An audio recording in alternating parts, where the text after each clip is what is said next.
Shalom saudara-saudaraku yang dikasih oleh Tuhan. Senang sekali untuk hari ini saya bisa menjumpai saudara. Dimanapun saudara berada, saya selalu berdoa saudara dalam kondisi sehat dan baik. Saudara, hari ini kita akan bersama-sama membaca dan merenungkan firman Tuhan.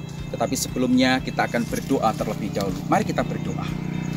Bapa di surga, kami sangat bersyukur kepadamu Tuhan, karena Engkau memberi kesempatan bagi kami untuk kami boleh membaca dan merenungkan firman-Mu. Tuhan, tolong kami, berkati pemberitaan firman Tuhan hari ini menjadi berkat bagi kami semua yang mendengarkannya. Di dalam nama Yesus kami berdoa. Amin. Amin. Saudaraku yang dikasih oleh Tuhan, dimanapun saudara berada, mari kita membuka Alkitab kita di dalam 2 Tesalonika pasal yang kedua. 2 Tesalonika pasal 2 ayat 13 sampai 17. Saudara, saya akan membaca untuk saudara semuanya. 2 Tesalonika pasal yang kedua ayat 13 sampai dengan ayat yang ke-17. Demikian bunyi firman Tuhan. Akan tetapi kami harus selalu mengucap syukur kepada Allah karena kamu, saudara-saudara yang dikasihi oleh Tuhan. Sebab Allah dari mulanya telah memilih kamu untuk diselamatkan dalam roh yang menguduskan kamu dan dalam kebenaran yang kamu percayai.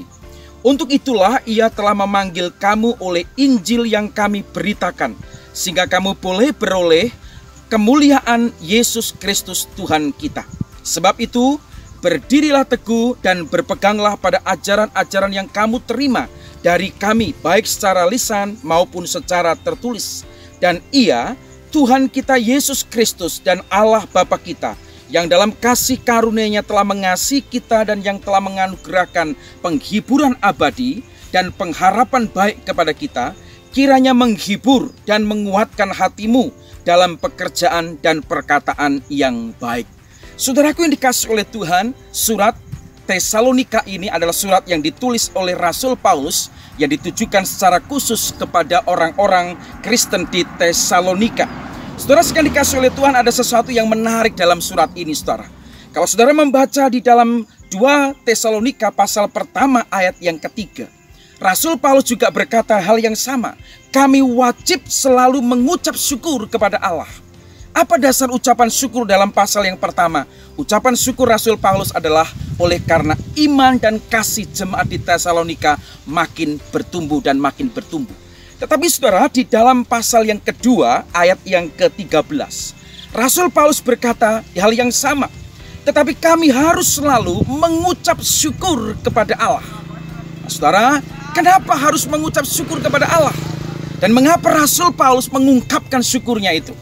Satu alasan yang Rasul Paulus ungkapkan adalah karena Allah telah memilih kita untuk diselamatkan. Itulah tema kita hari ini, saudara, bahwa kita dipilih oleh Allah untuk diselamatkan.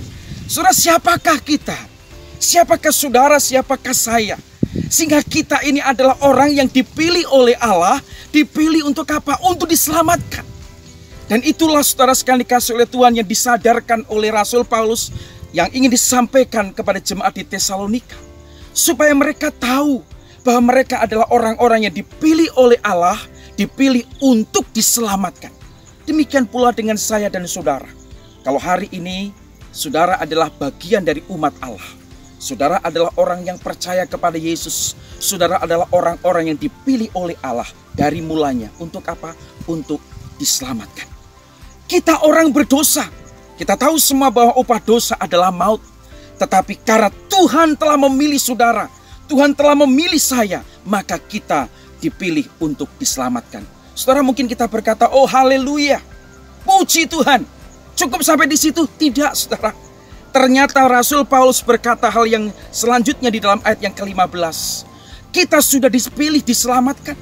Kita punya tanggung jawab, kita punya kewajiban. Ayat 15 saudara perhatikan. Sebab itu berdirilah teguh dan berpeganglah pada ajaran-ajaran yang kamu terima dari kami, baik secara lisan maupun secara tertulis. Saudara perhatikan ini.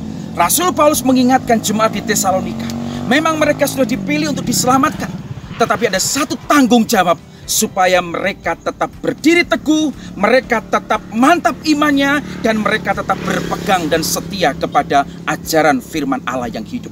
Saudara, mengapa begitu? Karena jemaat di Tesalonika sedang juga menghadapi ajaran-ajaran yang sesat. Mereka sedang menghadapi penyesatan. Karena itu Rasul Paulus mengingatkan, memang kamu telah diselamatkan, memang kamu telah dipilih diselamatkan, tetapi ingat baik-baik, kamu harus tetap berdiri teguh dan tetap berpegang pada ajaran firman yang hidup. Saudara, mungkin ini tidak mudah bagi jemaat di Tesalonika, dan mungkin juga tidak mudah bagi kita, saudara.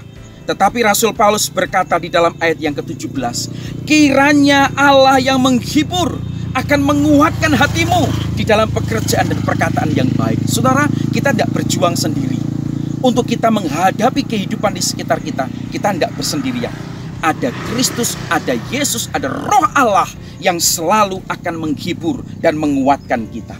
Saudara yang dikasih oleh Tuhan, hari ini firman Tuhan jelas berkata kepada kita, saudara dan saya adalah orang-orang yang dipilih oleh Allah untuk diselamatkan. Maka dari itu, berdirilah teguh, tetaplah berpegang pada ajaran firman Tuhan, dan jangan takut.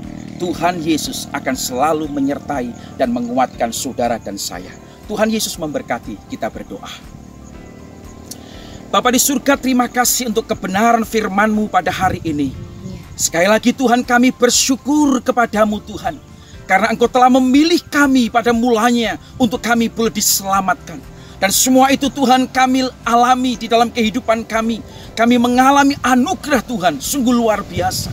Tuhan, hari ini dimanapun saudara-saudara kami berada, yang mendengar firman-Mu hari ini boleh dikuatkan, diteguhkan imannya Tuhan. Dan biarlah kami semakin mantap bahwa kami adalah orang-orang yang telah Engkau pilih untuk keselamatan. Terima kasih Tuhan Yesus. Berkati setiap kami yang mendengar firman-Mu, berkati usaha berkat Tuhan akan terus limpah dalam kehidupan saudara-saudara kami. Terpujilah nama-Mu, di dalam nama Tuhan Yesus Kristus kami bersyukur dan kami berdoa. Amin. Tuhan Yesus memberkati saudara. Selamat beraktivitas. Amin.